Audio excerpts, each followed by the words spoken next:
Olá, pessoal. Meu nome é Flávio Leles, eu sou defensor público em Minas Gerais e professor de Direito Processual Penal. Participei do programa Saber Direito, trabalhando com vocês o tema prisão, liberdade provisória e medidas cautelares. E agora nós vamos responder a pergunta dos estudantes. Professor, com a mudança trazida pela Lei 12.403 de 2011, emerge a prisão cautelar como última ratio, consagrando a intervenção mínima do Estado na liberdade individual? Sim, Williams. É verdade essa constatação que a gente pode extrair da alteração que veio da Lei de Cautelares, a Lei 12.403. A prisão é a última ratio de intervenção na liberdade das pessoas. Ou seja, como diz o parágrafo 4º do artigo 282 do CPP, somente em último caso é que o juiz vai lançar a mão da medida cautelar extrema, que é a prisão. Exatamente isso. Professor, é possível haver invasão de domicílio com o escopo de efetivar o flagrante impróprio? Bom, o caso de invasão de domicílio, vamos posicionar. O que seria isso? Bom, a casa, ela é constitucionalmente protegida. A Constituição, no artigo 5º, diz que a casa é o asilo inviolável do indivíduo. Ninguém nela pode penetrar, salvo em caso de flagrante, para prestar socorro, caso de ordem judicial fundamentada durante o dia. Então, não há uma limitação, penso eu, em relação às modalidades de prisão em flagrante. Como nós vimos na aula expositiva, nós temos o flagrante próprio, o flagrante impróprio e o flagrante presumido. O flagrante impróprio é aquele da perseguição, onde, iniciado essa perseguição logo após o cometimento do crime, a vítima ou qualquer pessoa do povo, ou mesmo os policiais, podem prender se ao final da perseguição conseguirem alcançar aquele que cometeu o crime. Então, se ele entra dentro de uma casa de terceiro ou da própria casa e a perseguição, né, também chega naquele momento dentro da casa, eu penso que, havendo a situação flagrancial, é possível a prisão nesse contexto. A imposição de medida cautelar diversa da prisão depende da prova certa da materialidade e de indícios suficientes de autoria? Bem, esses são os pressupostos que o artigo 312 estabelece para a decretação da prisão preventiva.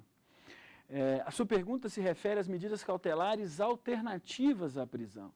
Eu penso que não é necessária essa base da existência, da prova da existência do crime, que você muito bem chamou de prova da materialidade, e também dos indícios suficientes de autoria. O que significa que o juiz, ao aplicar essas medidas cautelares, ele tem que olhar para o artigo 282, inciso 1, verificar a necessidade e a adequação. Agora, é claro que ele precisa ter um mínimo de identificação daquela pessoa em relação a uma possível prática de crime para ele aplicar medidas cautelares. Porque senão qualquer um de nós poderia ser alvo de aplicação de uma cautelar indevidamente.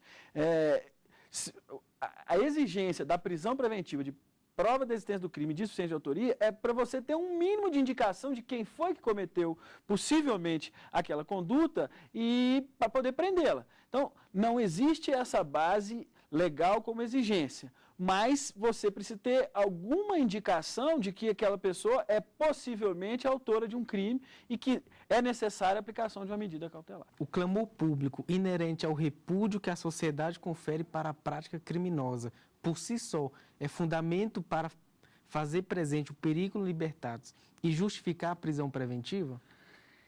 Eu penso que não, Williams. É a minha opinião, ressalvo entendimentos doutrinários e jurisprudenciais em contrário. O que você está dizendo é o seguinte, olha, o fato de um determinado crime causar um clamor na sociedade, um chamado clamor muito grande, é um motivo idôneo para que um juiz decrete a prisão preventiva? Penso que não. Na oportunidade da aula, eu mencionei que com a Lei 12.403 foi perdida uma oportunidade ímpar de se tirar do nosso ordenamento jurídico a tal da garantia da ordem pública, que é um conceito vago, impreciso, indeterminado e que permite que seja colocado dentro dele valores como esse, clamor público. O clamor público pode propiciar injustiças, e nós tivemos exemplos, né, na história aqui mesmo recente no Brasil, de casos onde houve um clamor público muito grande e posteriormente as pessoas foram inocentadas de uma maneira indubitável de qualquer participação no crime. Então, na minha avaliação, o clamor público não é um motivo idôneo para gerar o periculum libertatis. Davi. Professor, constitui uma improbidade jurídica afirmar que para a decretação de uma prisão cautelar é necessária a existência de fumus boniuris e o periculum in mora? Bom, é sim uma impropriedade. A doutrina moderna, ela trabalha hoje com outra nomenclatura. Essa nomenclatura ela vem da teoria geral do processo e ela é aplicada nas medidas cautelares do direito processual civil. O direito processual penal tem que ter uma identidade própria, ele tem a sua identidade própria. Nós não precisamos buscar, né, no direito processual civil toda hora elementos, institutos para aplicar no direito processual penal. Então, o que a doutrina hoje trabalha como pressupostos, né, requisitos, melhor dizendo, para a decretação da prisão preventiva é o chamado periculum libertatis, ou seja, perigo que a liberdade daquele investigado, daquele acusado, causa aos valores que são importantes no processo penal. A garantia da ordem pública, a garantia da ordem econômica, a conveniência da instrução criminal e assegurar a aplicação da lei penal. Esse é o periculum libertatis. E, de outro lado, o fumus comissi delicti. Né? Não existe esse fumus boniuris. Que bom direito seria esse de prender alguém? Né? Há uma crítica severa à utilização dessa expressão. Seria fumus comissi delicti. O que é o fumus? É a probabilidade, a possibilidade de ter sido cometido o crime por parte daquela pessoa que vai ser presa preventivamente. De onde que a gente tem o fumus comissi delicti? Da prova da existência do crime e indício suficiente de autoria. Professor, até quanto tempo depois do fato delituoso pode haver a prisão em flagrante? Até quanto tempo depois do fato delituoso pode haver? Bom, a questão do prazo para a prisão em flagrante, ela não tem previsão legal. Né? No caso do flagrante, você tem a situação flagrancial do artigo 302. Ou a pessoa é presa cometendo, é presa logo após cometer, que é uma fração de tempo muito curta, em perseguição, iniciada logo depois, ou ela é encontrada com objetos, instrumentos, papéis ou armas que façam presumir que ela cometeu o crime. E esse encontro, essa procura tem que ser iniciada imediatamente após o cometimento do crime. Então, não há um prazo específico, há situações que têm que ser observadas. Bom, pessoal, vamos fazer um intervalo, daqui a pouco a gente continua com as perguntas.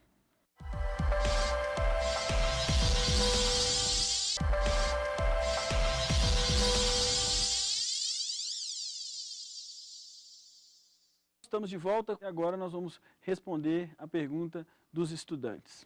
É possível a prisão em flagrante nos crimes habituais? Mais uma polêmica que a doutrina tenta dar respostas, mas não consegue chegar a um consenso. Qual é o problema dos crimes habituais? O crime habitual é aquele que nós só conseguimos o identificar na medida em que ocorre a habitualidade do comportamento. Então, o exemplo do sujeito que pratica o crime de curandeirismo. Né? Ele tem que atender várias pessoas, receber, receitar a possível cura para a doença, para o mal físico ou mal da alma. E na medida em que você percebe a reiteração na conduta, a habitualidade na conduta, é que você diz, houve o crime. Qual é o problema da prisão em flagrante em relação ao crime habitual? É que você precisa, para flagrante, destacar um dado momento.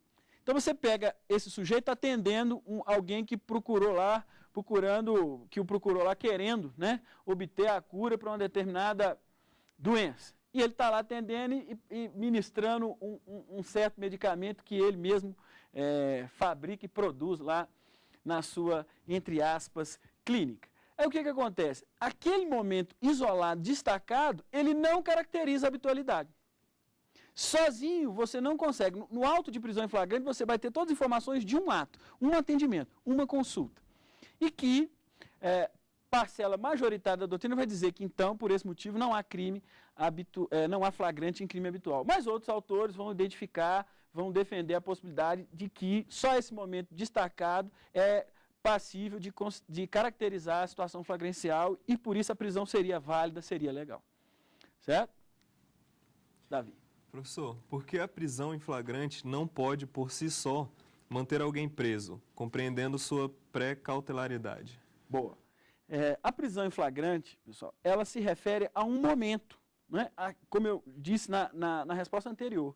É aquele momento da flagrância. Que momento é esse? O momento em que a pessoa está cometendo o crime, ou então aquele momento em que a pessoa acabou de cometer o crime, o momento em que ela é presa após uma perseguição, ou em que ela é encontrada com objetos, armas, papéis, instrumentos que vão ligar a sua prisão ao cometimento do crime.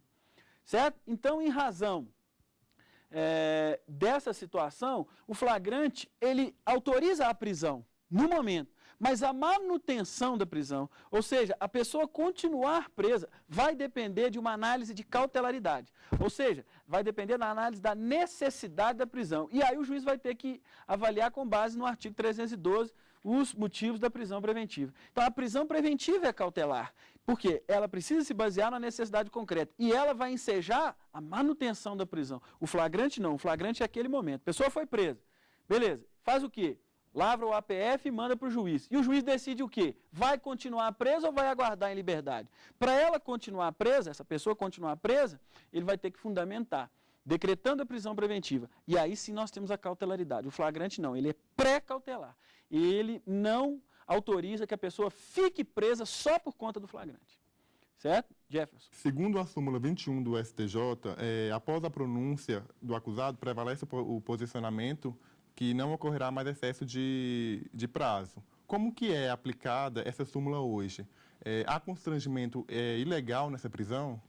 Vejam só, essa súmula, ela foi editada, né, esse enunciado, né, verbete número 21 da súmula do Superior Tribunal de Justiça, foi editado logo no início da atuação do Superior Tribunal de Justiça. O Superior Tribunal de Justiça, ele foi criado pela Constituição de 1988. E essa súmula, número 21, é uma súmula desse momento praticamente inicial da existência, né, dos trabalhos do Superior Tribunal de Justiça. O que acontece? Ela diz o seguinte, olha, uma vez que o acusado é pronunciado, ou seja, uma vez que o juiz decide que esse acusado vai a júri popular, se ele está preso, a demora para realizar o julgamento desse acusado não vai caracterizar excesso de prazo.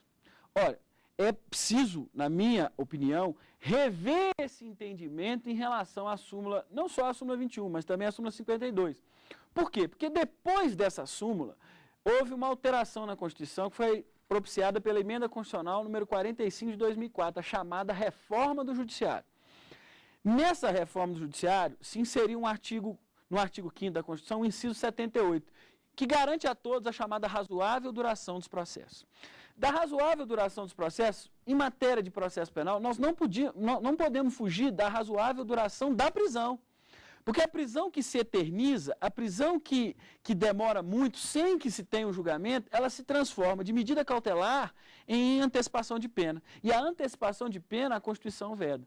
Então, eu penso que, pós a mudança de 2004, é preciso fazer uma reavaliação da súmula 21 do STJ, de maneira que é possível, sim, que depois que o acusado seja pronunciado, que se demorar demais para submetê-lo a julgamento pelo tribunal do júri, que se caracterize o excesso de prazo, constrangimento ilegal e que essa prisão seja relaxada. É uma avaliação num contexto constitucional posterior à edição da súmula número 21. Professor, a prisão domiciliar prevista no artigo 318 do Código de Processo Penal constitui direito subjetivo do acusado ou faculdade do magistrado em concedê-la? Bom, eu tenho uma opinião a respeito disso que a lei não deixa dúvida, não deixa margem à interpretação do aplicador. Né? A prisão domiciliar, prevista no artigo 318, ela é uma situação onde a pessoa sai do estabelecimento prisional, da cadeia pública, do centro de remanejamento de preso, e vai ficar presa dentro de casa. Em 4 hipóteses, né? Segundo o artigo 318, maior de 80 anos de idade, pessoa extremamente debilitada em razão de doença grave ou incurável, pessoa imprescindível aos cuidados de alguém menor de 6 anos de idade ou doente ou deficiente mental, e mulher grávida a partir do 7º mês ou qualquer que seja o período da gestação, se a gravidez for de risco. Não há sentido em fazer a interpretação de que isso é faculdade do juiz.